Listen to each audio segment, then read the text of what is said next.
I'm proud of the fact of that we are that we love each other, that we have such a good time doing this still, Mhm. that and that bond that we start to work on when we were kids, has only become stronger through the years.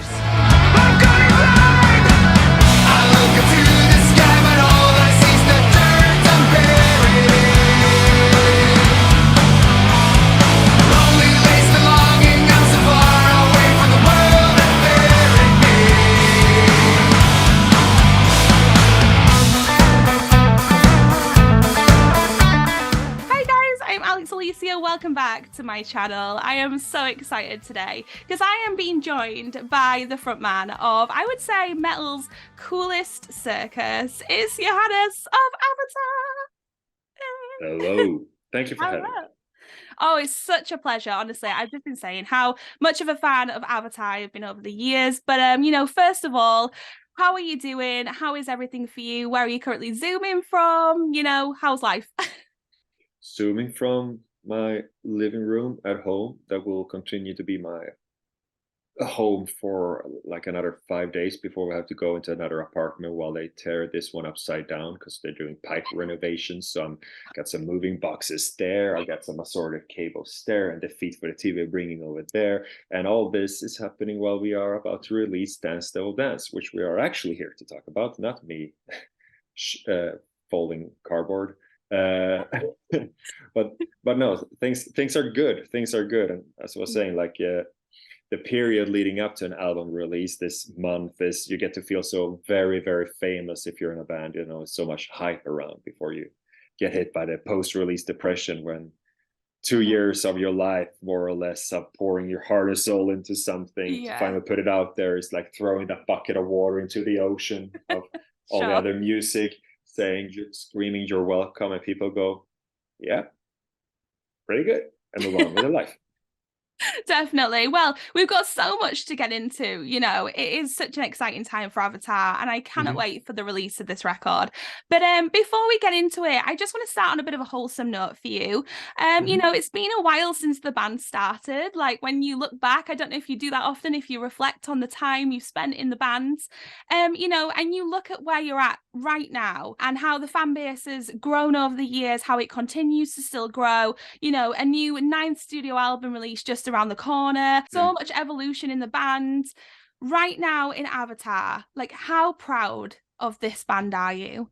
I'm super proud, but it's not so much about the achievements. Well, the achievement of us still going is the thing I'm proud of. I'm Yeah. proud of the fact of that we are that we love each other, that we have such a good time doing this still, Mhm. that bond that we start to work on when we were kids, has only become stronger through the years. Like I had another buddy of mine that also, of course, is friends with the rest of the Mhm. band. As we were shooting a music video recently, he just came by to hang and talk, and just how he then points out from the outside for this, I don't know, this silly little circus troupe that we are. And uh, so, and that is completely removed whether other people care about what we do, and what we don't do. But yeah, I take immense pride in that. But that is as much looking forward as it is looking backwards. The real looking backwards thing that I can remember doing was when we did the live streams. Mhm. Was it 2 years ago now? Yeah, the Yeah, COVID good. pandemic. It feels like Yeah, a blur.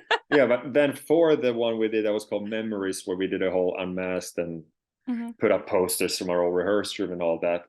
Yeah. I was the one. We had a little intermission with some just collected footage from whatever we still had from old video diaries and filming tours from way, way, way back when. Yeah, And I, sure. I put some sentimental music that I made on top of that and went all in with it for the Yeah. sake of the live stream. And that was, I guess, one of the few times I really stopped to smell those roses. And Mm. oh, I mean, it's good, but Yeah. we are way more about chasing the dragon than that getting the next fix for whatever Yeah. is coming next. Of course. And with that being in mind, like what does keep you motivated to keep, like you say, chasing the dragon? I think as proud as I am and comfortable in my skin when it comes to doing this and enjoying what we do and seeing the results of it, Mm. there's still a part of me that, in the most positive way you could imagine, still thinks that we're not very good. And meaning there's so much left to do. There's so much, Sure. like, we always try to go for the angle where we get to feel like beginners, where we're not exactly sure what we're doing. Yeah. I mean, it can be, and it's many times, I guess, pretty small things from the outside, but just method in writing or in performing or in recording, Mhm. finding that little thing that's like, what's this thing now? And pushing ourselves like that. And that sense of getting to be a beginner over and over again, feeling that there's so much that we potentially could get done inside of what we're doing. That's just, I mean, there's not a chance that within this lifetime that we would be able to do even a fraction of all the things we would want to do, so Mm. for those reasons it's easy to stay motivated, and again, we're able to have fun doing it.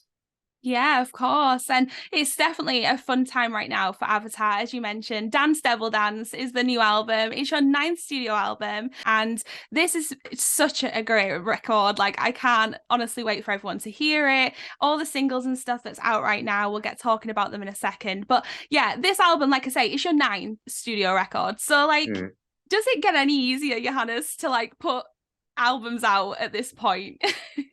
Well, certain parts get easier, and that's why you make an effort to find some way to make it hard. Hmm. um, the method of recording, well, it's not that recording was harder, it was more demanding, but it was so enjoyable because Sure. we just did it ourselves. But now this one we release on our own label with Mhm. distribution through 30 Tigers Records, but Yeah. otherwise it's a Black Waltz Records thing. Mhm. uh, that's new and daunting to put it completely in our hands, and we absolutely love it and Mm. all that entices. And we are our own A&Rs. Not that we ever let A&Rs into the studio anyway, ever before, but no, now it was really just, we don't answer to anyone except for ourselves with this, more so that, like, and we did make labels, we did make life hard for them in that sense before as well, but now it's, I don't know, it's this just reflects the reality that was always there, I guess, that has always been, for any band, it's always in your own hands, Yeah. whether it's hidden behind other things or not. Yeah. Uh, no, but yeah, we try to find ways to make it hard. And number one, I guess, is in songwriting, just writing songs we haven't heard yet. Mm. That's the thing. There's always an evolution with Avatar album to album that I really love. I really admire that about you guys. But you have said, I've heard that you guys have mentioned that this album in particular, like Dance Devil Dance, is like your best album yet. And I just wondered for you, like, why do you think that is?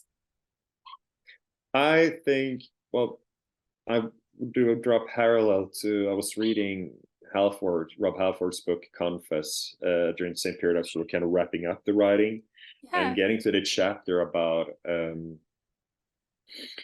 British Steel, when he talks about cutting off the fat and doing something more focused. That really resonated with me. Mm.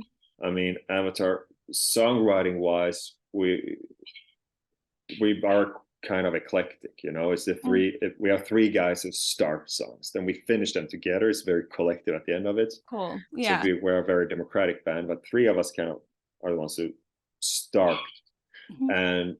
And we kind of, it's always that little journey, because everybody's very free and blank Mhm. slate in the beginning.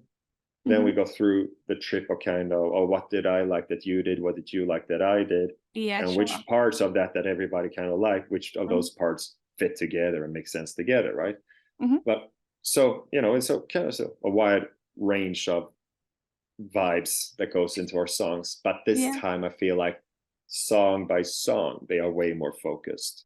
Mhm. Um, it's, instead of making a song that is angry, sad, trippy and scary or whatever, we make one angry song, one sad song, one trippy Mhm. song, one scary song, or Yeah. something like that, and Yeah. that goes groove wise, musically wise, and then also, emotionally and thematically, I guess, that it's one thing at a time. Yeah. We really take that as far as possible.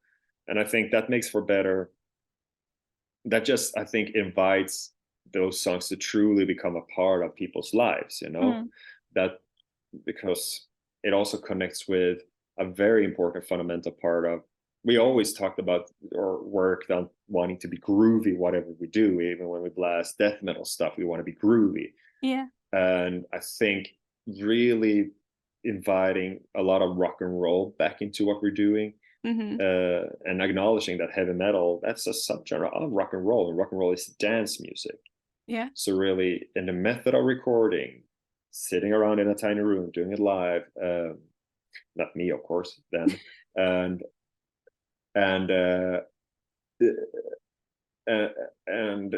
songwriting wise, and just choices of not throwing in a million different tempos in one song and stuff, really create songs meant for motion, and therefore songs that you can do things to. You can go to the gym and pick up something heavy up and put it back down. You can you know, do the nasties with the lights on or off. You can do, you know, you can maybe drive a tad bit too fast. You can live your life to it, you know, and that became very important to me, that this is not just sit down and shut up music. This is music, stand up and do something, you know. Yeah, that's for sure.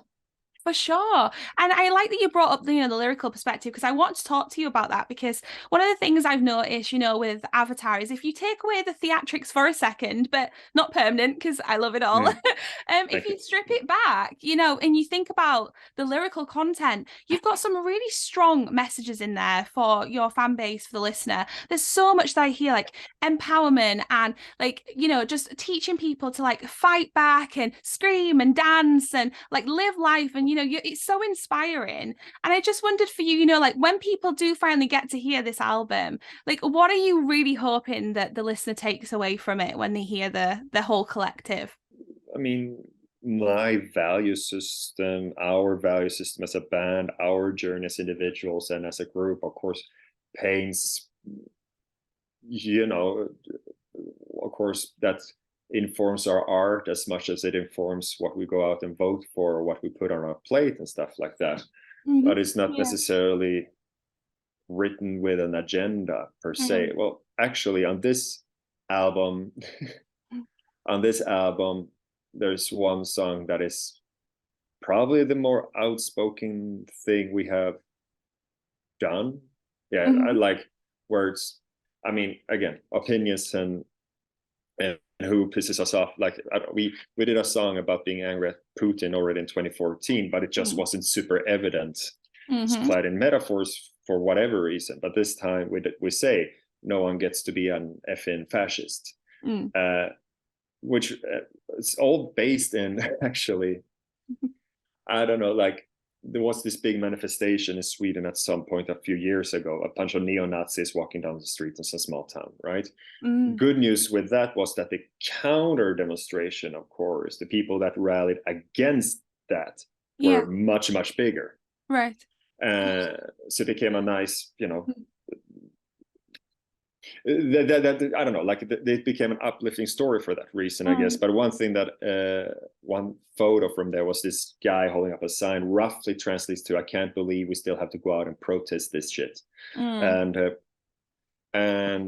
it's crazy that as political as we are, we kind of make a point that I wanted to keep the doors open for all kinds of thinking, or most kinds of thinking, in terms of who we would want to be able to relate and connect with what we're doing should go beyond all, you know, all type frames as possible. But we're just, you know, but except, you know, if you're a homophobe or racist and stuff, then you kind of suck, you know. But go in the mosh pit and see if you can't learn something about yourself and your fellow man. I don't know, like we want to be fairly open, but there has to be a hard line somewhere, and a hard line is fascism. And I can't believe that in itself, suddenly we live in a time where that became a actual relevant political stance to have in the daily politics of so many places. Because it's even when it's not 100% that, and people doing all kinds of right-handed salutes to each other, there's so many tendencies pulling in that direction that are Mm, dangerous, you know. mm, Anytime there is something going on where people promise we're going to go back to that good thing, you remember that good thing that they mm, took from you, blah blah blah, blah, you know, whatever, mm, make this and mm, this great again, that promise of former glory. mm, Maybe we try with a fourth Reich, you know, that kind of thinking mm, takes many forms, and it's going mm. on in so many places. That slogan has so many little Yeah. different forms, but it's still dependent on it's the opposite of what we should be doing. Mm, I don't have an answer to all fiscal policies and how we should organize daycare. I don't, you know, yeah. actual politics, but I Yeah. know I want the Star Trek future of us exploring stars and solving and becoming the Mhm. role models for all the other creatures in the universe for how well we solve the problems on Earth, you know, and that Sure. is, and we won't get that looking back. And this is a very long answer to not your question, because I don't, beside that song, beside the word salad I just gave you, Mm, uh, it's a spiritual album, and it's an interesting thing for me that it is spiritual, because, you know, I'm a total atheist, and mm, yet I'm starting to understand the value and power in symbols and rituals, mm. rediscovering it, I should say, Yeah. and the symbol of Satan. Mm, And again, the symbol of an adversary against uh, a system as it stands today, you know, mhm. where there's Yeah. root and values rooted in. Yeah. Yeah, I'm off to a way of a tangent here, but there you go. No, there's so much to it, and I can see, I mean, look how much you've got to say on it. Like, this is why music is it's such an important art form. It's so expressive, and it's something that people can find relate to and a comfort from, and that's great. But we really like, I could get really into the songwriting with you, because it's really interesting. I like hearing the artist's perspective on lyrics and stuff. But you have released some singles so far, so people have got a taster of the album already. Obviously I love the title track, Dance Devil Dance, amazing. Oh my gosh, it's Thank you. like such a jam. I've had it on my show, I love it. And then Thank of you. course I love The Dirt I'm Buried In, and that video is brilliant, and I particularly love the part when you put the vampire on the guest list. I thought that was Mhm. such a vibe.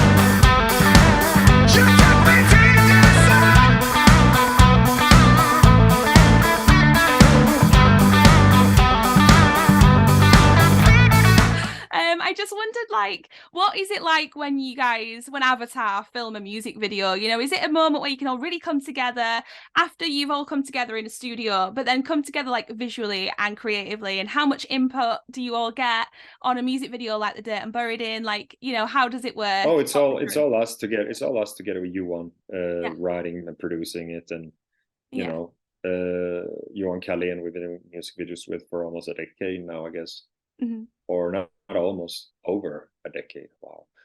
So it's Crazy. been we've been this group now for a while, I know, yeah, and as such, it's very much in our control. It's very much a vision that we evolve and share. yeah. Uh, so it's totally us. Hmm. And what it's like to do them, it depends on, and the whole trip. It's one we did that will be announced not just yet, but very soon. Okay. Was very comfortable because it was a lot of indoor shoots with green screens. Well, Ah, probably great. Dirt I'm Buried In was a script we created in August, and then had to shoot late October. That was unusually cold, meaning Yeah. like all the outdoor night shots seemed like a great idea when you were sitting melting in your apartment, Yeah. Well, you don't have to be out in the cold. It seems like a good idea. Then you get to it and Exactly. you're like, especially with your costumes on as well. Yeah, exactly. I'm going to wrap up with one final question that I want to say to you, Yeah. because obviously you're coming over here in the UK.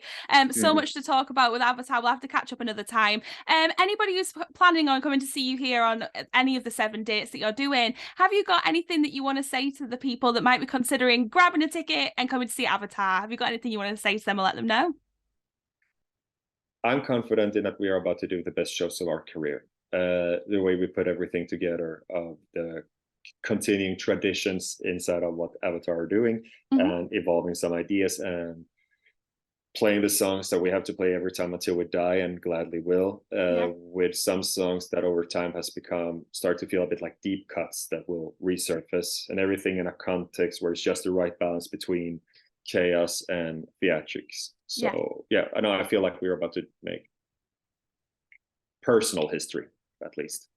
Amazing. So, I cannot wait. I cannot wait at all. It's going to be amazing. So, of course, Dance Devil Dance out February 17th. Johannes, thank you so much for catching up with me. Absolutely appreciate your time. Thank you so much, and have a lovely day. Thank you very much. You too. Thank you. See you. Bye.